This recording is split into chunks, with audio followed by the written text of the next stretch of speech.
Bonjour à tous, Interaction, chaque semaine on fait le point en direct et en toute transparence, une émission interactive pendant laquelle je vous invite à interroger nos spécialistes et un fonds commun de placement complètement disséqué lors de cette demi-heure de comité de gestion. Des spécialistes qui sont donc aujourd'hui Agnès Delors, bonjour Agnès, Thomas. Et Paul Schworer, bonjour Paul. On a également Hubert Tassin à nos côtés, bonjour Hubert, avec une petite musique d'accueil, qui est notre analyste. On commence tout de suite par un panorama de l'actualité.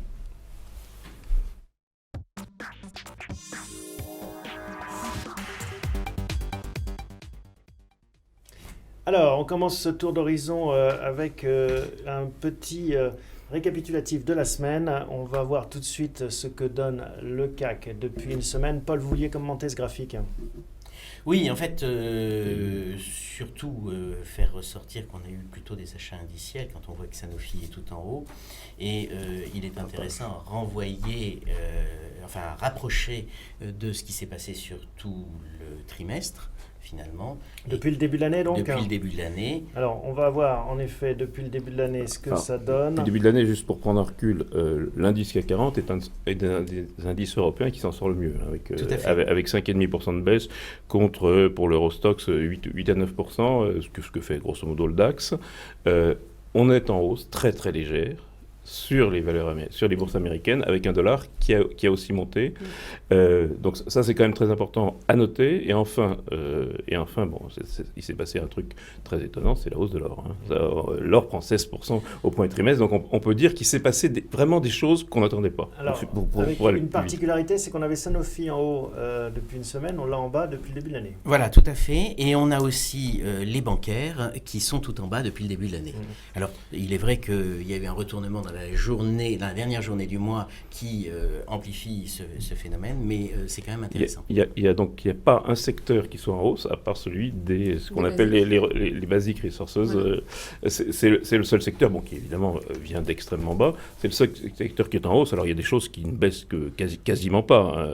Tout ce qui est lié à la consommation. Tout ce qui est lié à la consommation, ça fait entre moins 1 et moins 3%.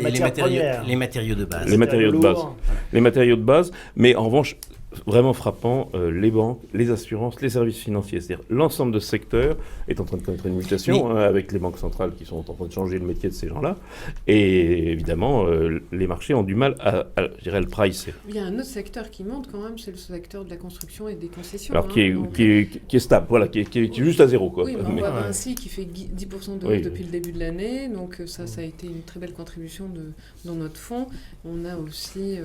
Eiffage, il y a Unibail aussi, donc c'est un gros poids dans l'indice CAC 40. Qu'est-ce qui guide ces mouvements sectoriels ? Est-ce que derrière il y a des tendances macro ? Oui, les tendances macro. Encore une fois, ce qui soutient le plus, c'est la consommation. C'est les valeurs qui marchent le mieux en Europe. On n'y peut pas grand-chose, c'est ce qui se passe. En fait, sur le trimestre, on a eu deux peurs. La première, la déflation avec la baisse des prix des matières premières, parce que le pétrole passait en dessous de $40. Et puis la deuxième peur, ça a été de considérer qu'il y aurait des défauts et que le système bancaire européen allait exploser en vol. Donc ces deux peurs nous emmenaient très bas. On est revenu parce qu'on a un petit peu réduit la crainte. On a eu des réponses parce que le G20 nous a apporté des réponses.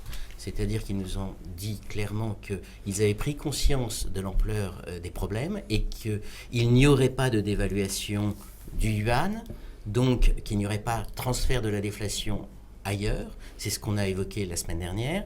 Et puis on a eu la BCE qui, elle, a dit en collaboration avec les autres banques centrales, je ferai tout pour sauver le système bancaire européen, je ne mettrai pas des taux négatifs, et une banque américaine, la Fed, qui dit, elle, je remonterai les taux, mais je ne les remonterai pas trop vite et je ne casserai pas la croissance. Alors, parce que l'événement, ce que disait Agnès en disant, toutes les valeurs, en fait, qui ne dépendent pas de l'international, ont monté. Et c'est bien le cas des valeurs de concession, par exemple, ou de BTP, puisqu'il y a un peu un rebond du bâtiment en France. L'euro a monté. L'euro a monté de 5% contre le dollar, a monté de 7% contre la livre sterling. C'est quand même le deuxième événement important. C'est contre-intuitif dans un mouvement de hausse des taux américains. Différence de croissance. Il y a plus de croissance aux États-Unis. Et puis la hausse des taux américains, c'était d'ailleurs le pronostic de Paul, qui est pas stoppé, mais qui va être moins rapide que ce qu'on avait craint ou espéré. Ça dépend des cas. En fait, moi, ce que je trouve d'intéressant, c'est qu'on commence à voir s'organiser un discours de la Banque Centrale Européenne. Premier semestre, je fais du quantitative easing. Deuxième semestre, j'explique que la hausse de l'euro, elle est plafonnée et que j'ai toujours une stratégie de baisse. Elle a commencé finalement cette stratégie-là au deuxième semestre 2014, quand elle a annoncé en juillet que l'euro serait plus faible. Et puis, on a eu le quantitative easing finalement en 2015, début 2015. On a eu les dernières réunions de l'année 2015 de la BCE où finalement ça s'est un peu mal passé parce qu'on attendait des discours sur le quantitative easing. On en a simplement eu sur 1,17, 1,18, c'est vraiment le niveau maximum pour la hausse de l'euro. Et puis là, on retrouve un discours qui est celui de dire je vais travailler sur le quantitative easing, je vais travailler pour aider les banques. Normalement, le discours sur la force de l'euro devrait rester quelque part présent et sera rappelé. Oui, mais c'est inopérant. C'est-à-dire que la dernière fois qu'on a valu un 14 de moyenne, c'est-à-dire au mois d'octobre, c'est le moment où Draghi a dit vous allez voir ce que vous allez voir. Au mois de décembre, la Banque centrale a réagi sur une parité d'un 14 contre le dollar. Maintenant, effectivement, elle dit vous allez voir ce que vous allez voir si ça continue. Mais on voit bien que ça ne marche pas. C'est quand même quelque chose qui est... On ne croit pas au durcissement de la politique de la Réserve fédérale sur les marchés d'échange, à mon avis. Je ne suis pas certain qu'en fait, on n'a pas eu trop tendance à considérer on est passé d'une logique où on attendait 5 hausses des taux sur l'année 2016, à une période où on n'attendait plus rien, et maintenant on en attend 2, voire 3. Je crois et finalement c'est ce qu'on dit depuis le mois de novembre, il n'y aura certainement que 2 à 3 hausses l'année prochaine. Mais donc, je reviens à la remarque d'Agnès tout à l'heure. Le fait que l'euro soit mis à monter, ça sanctionne des valeurs qui sont exposées à l'international, soit parce qu'on importe, soit parce qu'elles exportent. Notamment. Et donc, quand on voit en bas Airbus, même s'il y a un problème sur la 400M, ce qu'on veut, quand on voit en bas Airbus, c'est pas non plus archi surprenant. À cause de la vigueur de l'euro. Exactement. À propos d'attente, on a les chiffres de l'emploi américain qui vont tomber cet après-midi. Est-ce que c'est quelque chose que vous allez regarder de près, Agnès ? On va regarder de près parce que c'est la statistique, je dirais, mensuelle très importante sur les marchés et ça va en découler une vigueur, notamment sur est-ce qu'ils vont continuer à remonter des taux d'une manière lente ou lente. Voilà, donc c'est vraiment ça. Paul, vous nous avez apporté quelques graphiques qu'on va découvrir ensemble. Matière première, éclatement de la bulle. Il n'y a pas de point d'interrogation, c'est une affirmation. C'était une affirmation qu'on avait posée le 11 décembre. Je vous avais montré le même graphe et je l'ai complété. Et à cette époque-là, on disait il y a un rebond qui devrait intervenir. J'avais même inversé le graphe pour dire à cette valeur, est-ce que vous l'achèteriez ? En fait, ce qu'on peut constater, c'est qu'on a eu ce rebond sur le trimestre. Alors, qu'est-ce que c'est un panier de matières premières ? Ça, c'est l'indice CRB, c'est-à-dire l'indice le plus ancien de matières premières, qui est assez large, qui est peut-être pas plus agricole que les autres d'ailleurs, mais au moins il permet d'avoir une vision générale. Et ce que je trouve intéressant, c'est de voir que on a amorcé une correction en tout cas, et elle va peut-être pas se terminer en une seule fois, mais il y a un point d'inflexion qui est posé. Et alors on zoome sur le pétrole après. Voilà, zoomer sur le pétrole, puisque c'est un autre de nos sujets. Et finalement, nous, on considère que le monde idéal, il est entre 40 et 60 $. C'est la petite partie qui est en vert. Et vous avez un zoom, finalement, le pétrole qui arrive.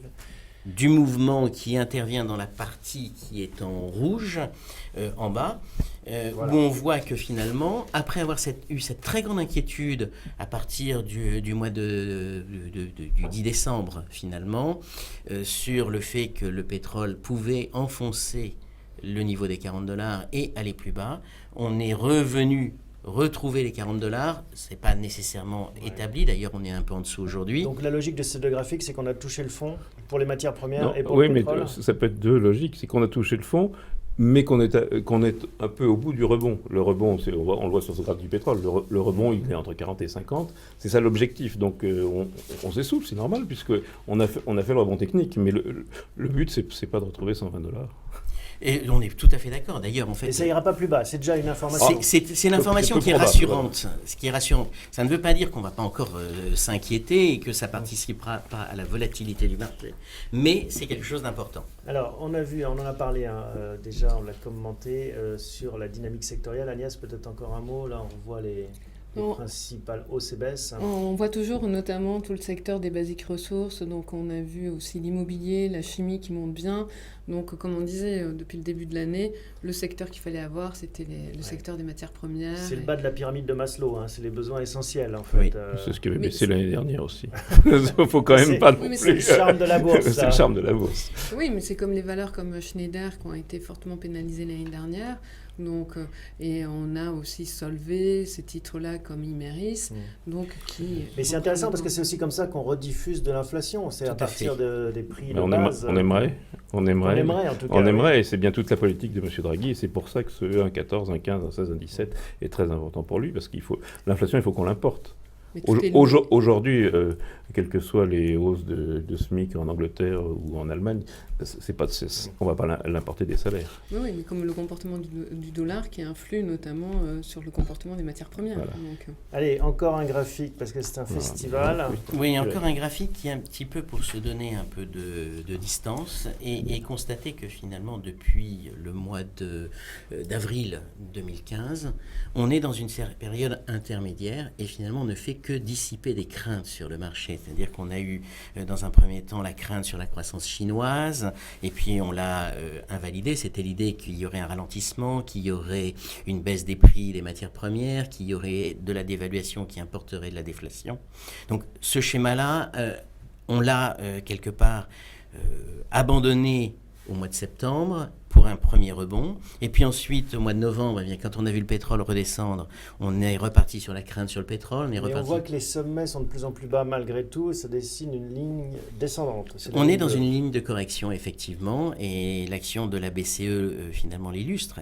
Ils sont arrivés à redonner espoir, à éloigner les craintes, mais ils ne sont pas donnés... Ça rebondit, mais moins fort qu'avant. Voilà. Qu'est-ce qui inverserait ça ? Non, là, on est plutôt à se demander quelle sera la prochaine crainte, qu'est-ce qui va disparaître. Non, ce qui va inverser ça, c'est les résultats des entreprises, comme toujours. Il faut le retour au réel. Aux États-Unis, à partir du 11 avril, on va publier les trimestriels qui seront en baisse globalement, mais évidemment en hausse hors pétrole, parce que là, par rapport en un an, c'est évidemment considérable. Donc maintenant, c'est ces rendez-vous-là. Plutôt des semestriels en Europe, parce que surtout en France, où on publie assez peu de résultats trimestriels. Retour réel, mais qui sera pénalisé par la vigueur de l'euro dont on parlait tout à l'heure. Pour certains secteurs et pas pour d'autres, c'est exactement là où le travail d'analyse prend le dessus. Mais l'euro a fait... je ne crois pas qu'il faille s'inquiéter de trop sur la vigueur de l'euro. Aujourd'hui, si on raisonne de façon classique, les banques centrales qui remonteront, ça sera plutôt les États-Unis que l'Europe. Si on regarde aussi le niveau des marchés, on s'aperçoit qu'aux États-Unis, on est sur les niveaux de début d'année, alors qu'en Europe, on est largement en dessous. Donc je crois que 80%, mais c'est ce qu'on a dit depuis pas mal de mois maintenant, 80% du mouvement est fait quand on arrive sur des niveaux de 1,08. Voilà, on est sur la fin. Voilà donc ce qu'on pouvait dire pour ce chapitre macro, cette actualité macro. On va passer à notre tableau de bord.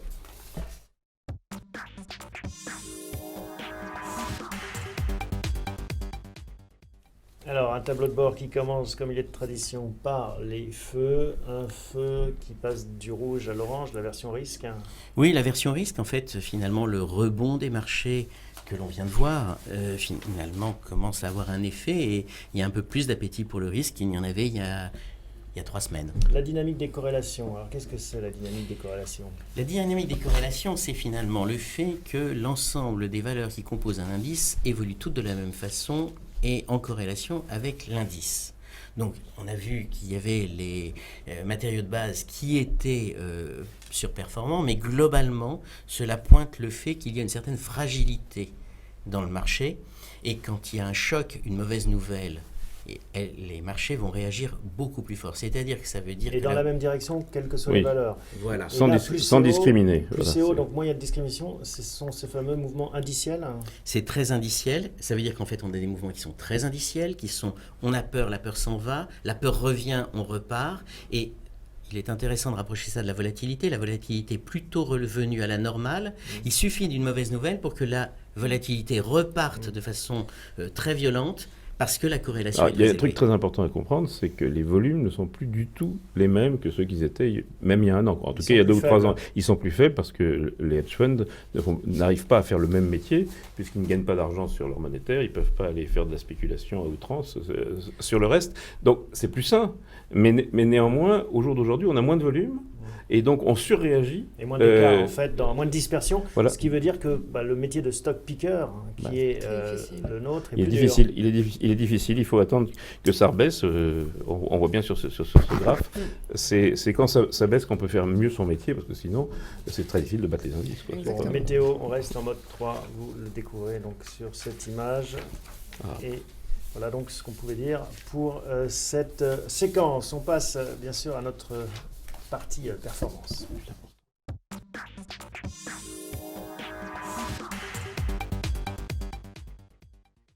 Alors voilà donc à quoi ressemble la performance de cette semaine. Ça on l'a vu, voilà, l'interaction et du CAC comparé. Donc on l'a déjà défloré, moins 6,66, moins 5,21 pour le CAC. Depuis le début de l'année. Et sur la semaine, on fait moitié moins. Voilà. Donc, comme on disait tout à l'heure, ça a été une semaine très indicielle, notamment parce qu'on est sur une valorisation trimestrielle pour les fonds. Donc, on a acheté les gros poids des indices pour sauver un peu notre marché. Alors, d'un point de vue sectoriel, depuis... Alors, d'un point de vue sectoriel, on le voit depuis... alors, vous avez mis depuis le 31, donc on a surtout le secteur des technos qui nous a quand même pénalisés. Donc voilà, et surtout, on a le secteur défensif qui nous a pas mal pénalisés sur la semaine. Là, c'est marqué au 31, mais c'est sur la semaine. C'est sur la semaine. C'est le 25 mars. C'est à hier, mais sur la semaine. Voilà. Donc, on l'a aussi depuis le début de l'année. Oui, depuis le début de l'année, c'est intéressant aussi. Alors, on le regarde depuis le début de l'année, si je le trouve. Non, il n'est pas là. Je remonte. Mais il est derrière, c'est pas très grave. Il n'est pas dans le bon ordre pour moi. Alors, je vais le chercher.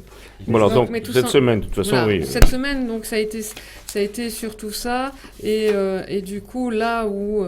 En définitive, on a été pénalisé notamment sur nos secteurs défensifs sur la semaine, puisque on a EDF et surtout la montée de Total sur la semaine, comme on a moins que sur l'indice. Alors voilà, depuis le début de l'année. Et Sanofi qui a fortement monté cette semaine. Voilà. Il y a des tendances fortes depuis le début de l'année. Oui, j'ai des tendances fortes depuis le début de l'année, et notre plus mauvaise perf, c'est notre poids important, notamment sur les technos, mais c'est là où on attend le plus grand potentiel, puisqu'on attend un potentiel de 3,45. Il ne faut pas oublier que c'est le secteur qui nous a bien porté l'année dernière, et en début d'année, notamment sur la forte baisse du marché, où le marché s'est fait peur avec des craintes de défaut sur le secteur bancaire, ça a été le secteur qui a été... Alors, cette semaine, c'est un secteur qui a particulièrement été compliqué du fait de la négociation Bouygues-Orange. On en est où ?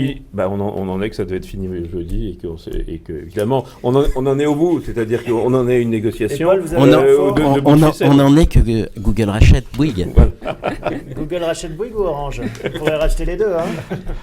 Exactement, ils sont pas dans le bâtiment. Voilà. C'était le poisson d'avril de Paul Schroer. Merci beaucoup. Les financières, c'est intéressant, parce qu'on se méfie beaucoup des financières, mais elles ne délivrent pas les financières. Aujourd'hui, les financières, c'est du dividende. Mais elles perdent toujours 15% en début d'année. Sur le début d'année, elles perdaient 30%. Elles ont fait un rattrapage de 15%, notamment. Elles ont rattrapé, elles ont fait un rebond technique comme le marché. Mais elles sont dans un contexte qui change aussi pour elles, avec des taux presque négatifs. Non, mais le métier est en train de changer. Elles n'ont plus le droit de spéculer sur leur compte propre, grosso modo. Elles n'ont plus le droit. Elles n'ont plus d'activité. Elles n'ont plus d'activité de transformation. Elles sont là pour attendre que la Banque centrale leur dise il faut que tu mettes de l'argent là, le faire ou pas le faire. Et donc, effectivement, est-ce que le bon niveau, c'est la décote aujourd'hui sur les fonds propres de 50-60%, ou est-ce que c'est la décote de 40%, ou est-ce que c'est la décote de 20%? Personne n'en sait rien. On n'en sait rien, mais on attend de toute manière une baisse des marges des banques avec des taux négatifs. Non, mais c'est plus le même métier. C'est plus le même métier, et donc, effectivement, les investisseurs, quand c'est plus le même métier, se demandent ce qui se passe. Bon, cela dit, vous avez noté que le meilleur gérant du monde achète du Wells Fargo, achète du Wells Fargo tous les jours. Ce n'est pas la même situation. Non, c'est bien. En fait, le financement de l'économie européenne est à 80% bancaire, il est à 80% fait par les marchés aux États-Unis. Des intermédiaires. Et la valorisation actuelle des banques aux États-Unis est très faible pour tout de même un métier qui aujourd'hui est un métier qui a une visibilité qu'il n'a pas en Europe. Mais on arrive en Europe à avoir les banques se payaient facilement entre 1,2 et 2 fois les fonds propres, elles se payent 0,6. C'est donc le marché se méfie peut-être un peu trop du changement de métier, mais c'est plus le même métier. C'est plus le même métier, mais peut-être mon sentiment, c'est qu'il n'y a pas de grand risque, mais qu'on peut regarder que le dividende. Les banques, elles ont un intérêt, c'est qu'elles versent un dividende de manière relativement sûre. Non, vous ne trouvez pas ça ? Sûr. Qu'est-ce qui est sûr actuellement ? Oui, quoi. BNP, Crédit Lyonnais ou même Crédit Agricole. BNP, Crédit Agricole. Elles ont certifié, oui. Bon, je propose qu'on ne fasse pas la discussion du comité de gestion avec trop d'anticipation. En tout cas, voilà, c'était notre séquence performance. On passe justement à la séquence arbitrage. Merci.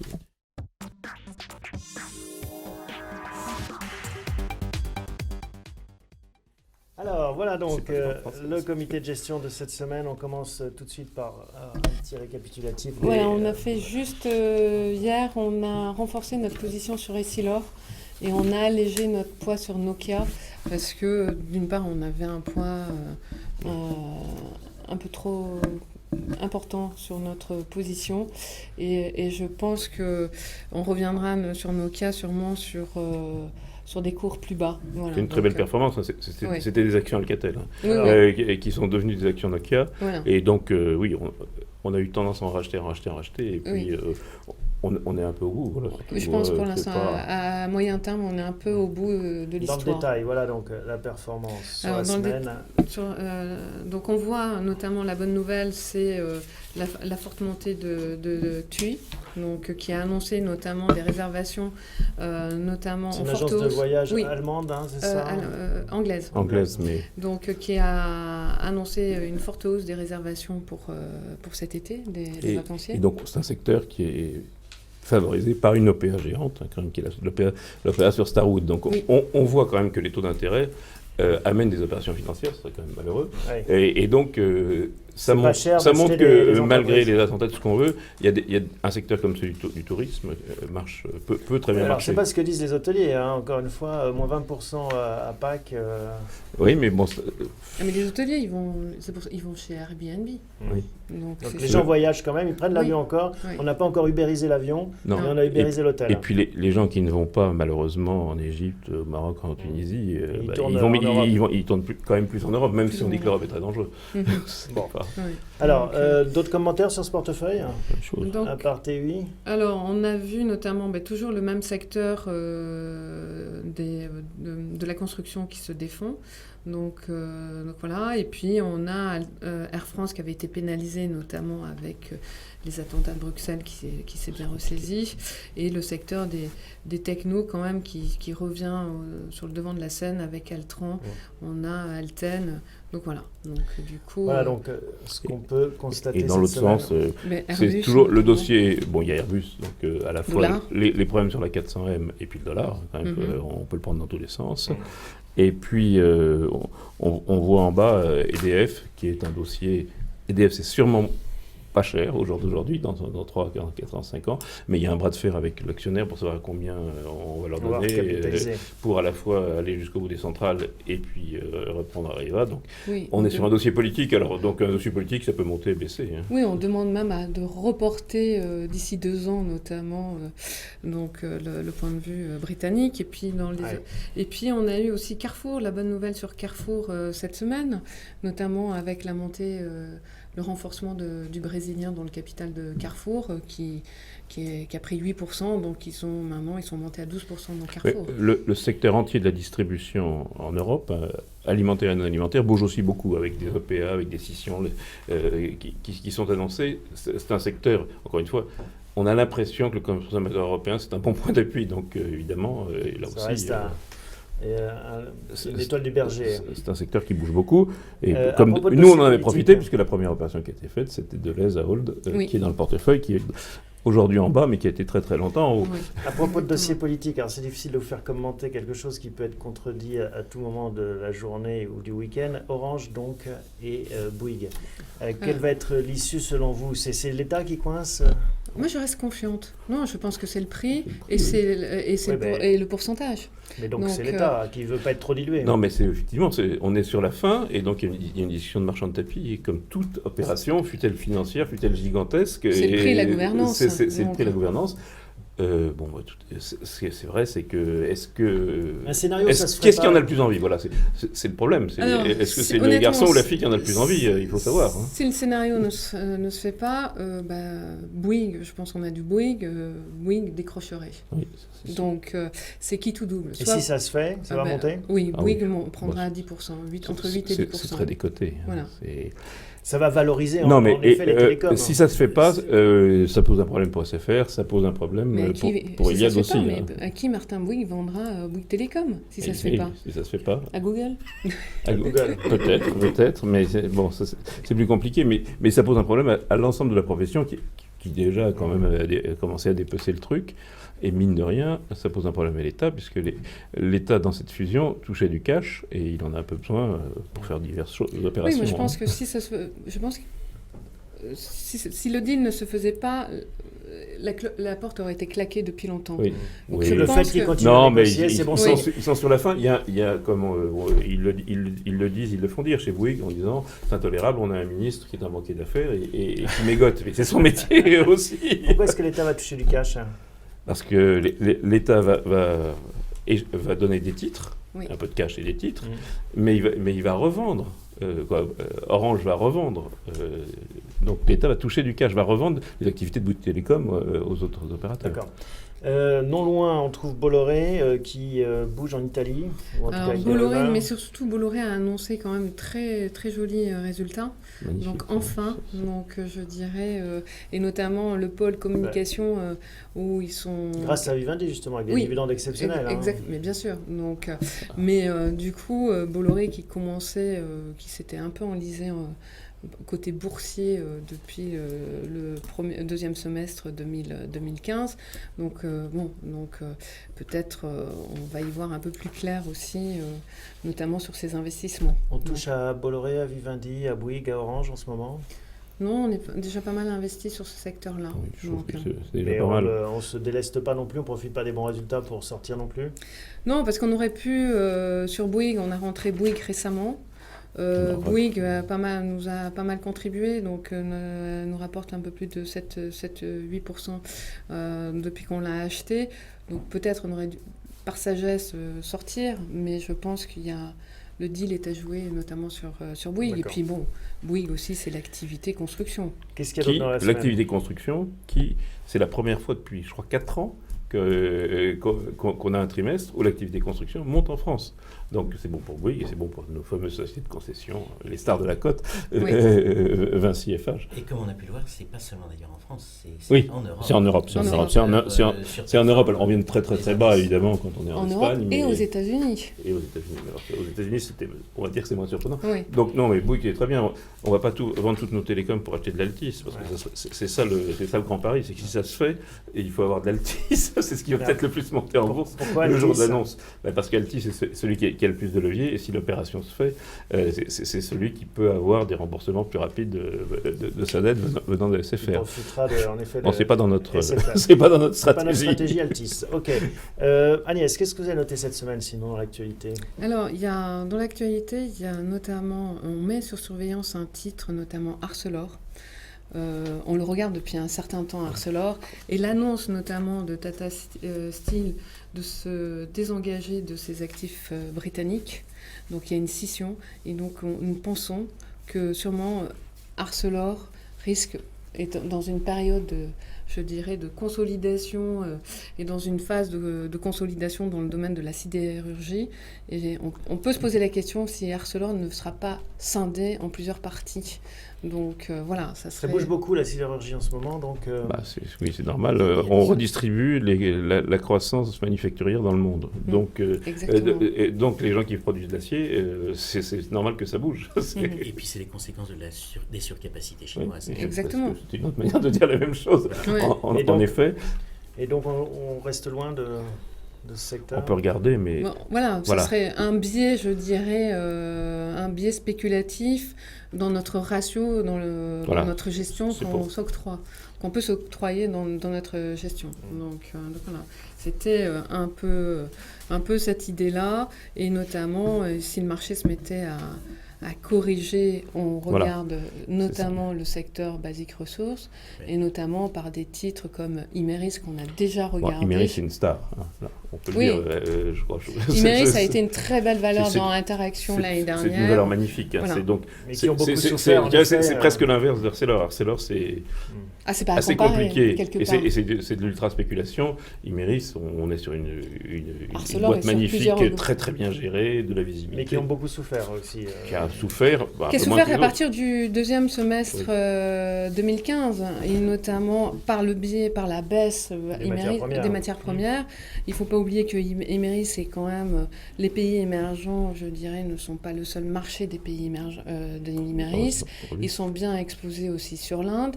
Il ne faut pas oublier que sur le Brésil, ils exportent toute leur production, donc ils ne sont pas pénalisés par des stocks. Donc on prend de l'Imerys, on met une dose d'une pincée d'Imerys. Alors Imerys vient de monter de 20%. C'est trop tard. Voilà, donc je dirais, on a toujours, là on avait un upside, on a toujours un upside à 65 €, donc ça fait plus que 6%. Sur le repli de marché, oui, il faut revenir. À quel prix à peu près?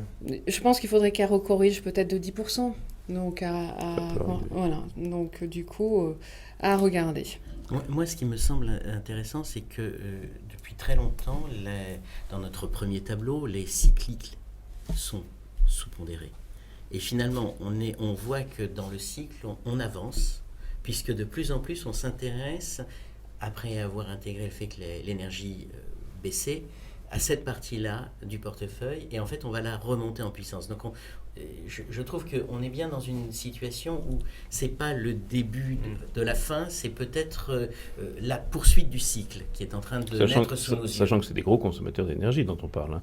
Quand on parle des cimentières, quand on parle des sidérurgies, quand on parle de la chimie, donc de Solvay que Agnès disait avoir mis aussi sous surveillance, on est sur des gens, sur des groupes qui font des grosses économies. Alors après, ils en donnent une partie à leurs clients. Hein. Ça, c'est bien évident. Des idées Uber moi, je regarde Alstom. Alstom a fait sa journée d'analyste aujourd'hui, hier ou avant-hier, je ne sais plus très bien.